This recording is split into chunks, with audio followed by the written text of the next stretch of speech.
This is Stephanie at Hightower Stitching. Today's video is making a quilt with a braided look and adding ribbon as an accent. Today's quilt comes from a McCall's 2012 quilting magazine, and you can see the different columns in there. There are 7 columns, and they have that braided look. When I looked at the quilt and was looking at the strips, I had never made a braid looking column like that, and I've always wanted to, so this was a great opportunity. Then I also had some ribbon. So this is my sample that I tried with my strips and the ribbon in it, and they were going to go from there to actually start the quilt. For the sampler that I was working on, the brown with the white ribbon, you use 2.5 by 8-inch strips. That was create your braids. I added a 6.5-inch ribbon to each one of those strips. At first I had covered the whole strip with the ribbon, and I found that when you trim up the sides, you lose a lot of ribbon, and I didn't want to do that. So I cut it down to 6.5 inches of ribbon per strip. And then you need 1 piece of 8 by 8 paper for each column. So if you did a 7 column, then you'd have 7 pieces just to start the top. I'm going to add a piece of ribbon to the strips that I'm working on to show you. If you weren't going to do ribbon, then you just leave them. But if you're going to add ribbon, I folded this in half and gently did a little ironing so I could tell where the middle was. I did do one strip and I said, oh, I know right where the middle is, and you'll probably notice it in a minute. And it didn't go. And then I used ribbon that went along with it, and it's amazing how the ribbon, the thread doesn't really distract. I'm going to run it down. Now if you're making a big piece, you can actually take this one, put the next one next to it, run right down it, run into the next one, and go on and do some chaining with it. Now this one I'm just going to turn around and come back up.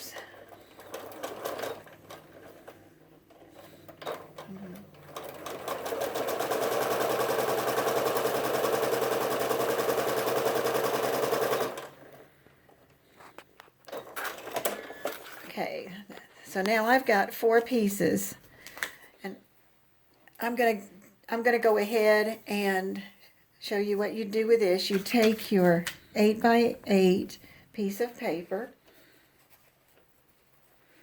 you take your first strip, put it face down on the paper, and we're going to stitch it.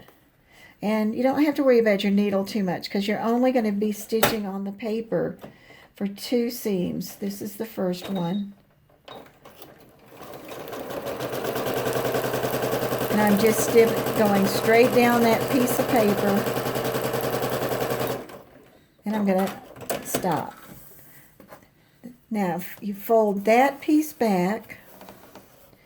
And see, I've got the right piece up there because my ribbon end is right there. I'm going to get the next one. And here again, I'm going to put my ribbon, the top of my ribbon, up here.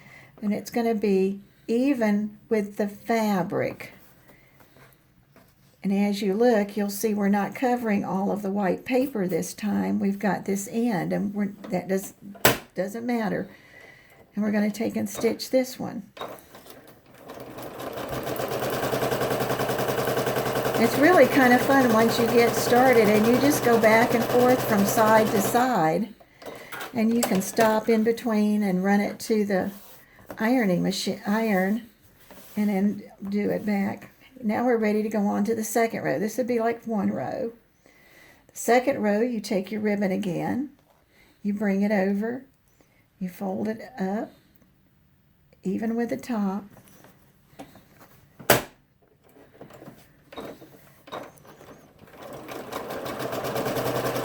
I never could understand why I thought this might be a hard thing to do because it looks so neat. And then I'm going to open it up, and you can see I've got the start of the second row. And I like the way that's going. I might have to finish that one up. And then here's the next one. And I'm going to fold it over.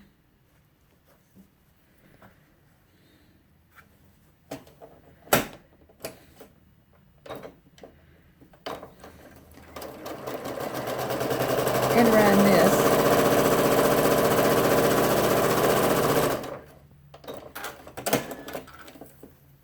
And fold it back. And now all of your pieces are going to keep coming away from the paper.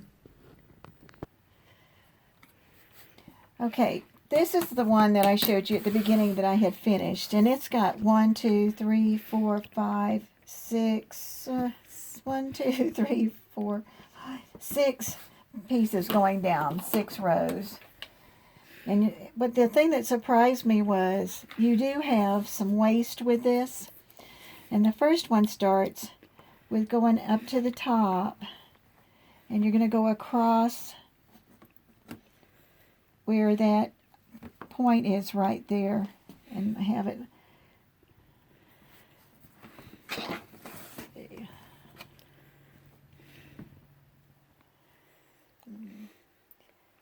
Stop for just a minute. I had to stop for a minute and go back and look at the paper because I want to make sure, always look twice before you cut, because this side's going to come from where the end of this is, but it's going to be the point on that side because it's opposite. So I'm going to take and cut all the way across. Now that takes off your paper, but you can see that I lose some fabric off the top.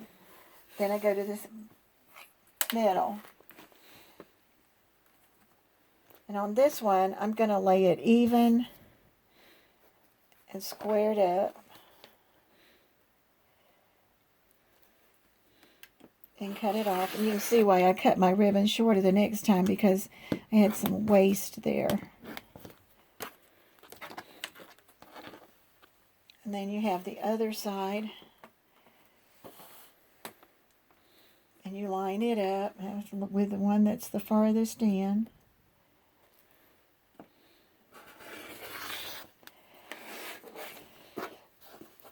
Alright, and then this one, unless you decide to leave a point on it, which it probably won't work, then you're going to have to come and go across this one. I've got it level with the top, and I'm going to cut off the bottom. And there again, I had some extra that I was cut away. And once I decided that this looked like this would be a project I might enjoy, I started looking at my fabric and looking at some of the ribbon that I had. Now, in the magazine, that particular one takes 350 strips, 2.5 by 8 inches long, to make that quilt, which is a little larger lap quilt. And I said, I'm not going to make anything that big. And I found some pink and some pink colors, and this is what happened, is I've ended up with 3 columns. So I had 3 pieces of white paper to start with. Now I did make some changes. I made 3.5 inch wide strips. I still left them 8 inches long. I used 7/8 wide gross grain ribbon. And I had a roll of 22 yards. And when I got finished with this, I still had about half of the roll left. It does take a lot of ribbon. But as you can see, there's the wide ribbon. And once I had made a sample, a piece or two, so I could see how it would look, then I was ready to get started. And I cut the rest of my pieces and made 3 columns. Then you have to put them together with a strip. Now in the magazine they use a 1 3/4 inch strip, I think, between the panels. And so what I used was a 1.5 inch wide strip between each panel. There were 7 rows in each panel, and when I trimmed it, I only had 25 inches in length. And that's what you could tell when I trimmed that brown piece down, what a small piece I had from what I had started with.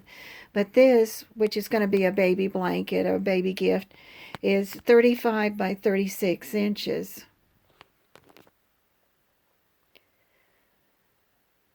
And that just summarizes what I was telling you that I did, and also includes the borders and the sizes that I used on this. Then I did quilt it with the machine. You can quilt in the material. That's what I quilted. But with this fabric, you can't see any of that stitching. You can see the stitching around the edge. When you turn it over and look at the back, you can see the stitching then because of the color of the fabric, which I used the pink again. This is the back of the quilt. And one of the last things that I wanted to share with you about this project is I figured out using a yard of material how many strips that you could get from a yard.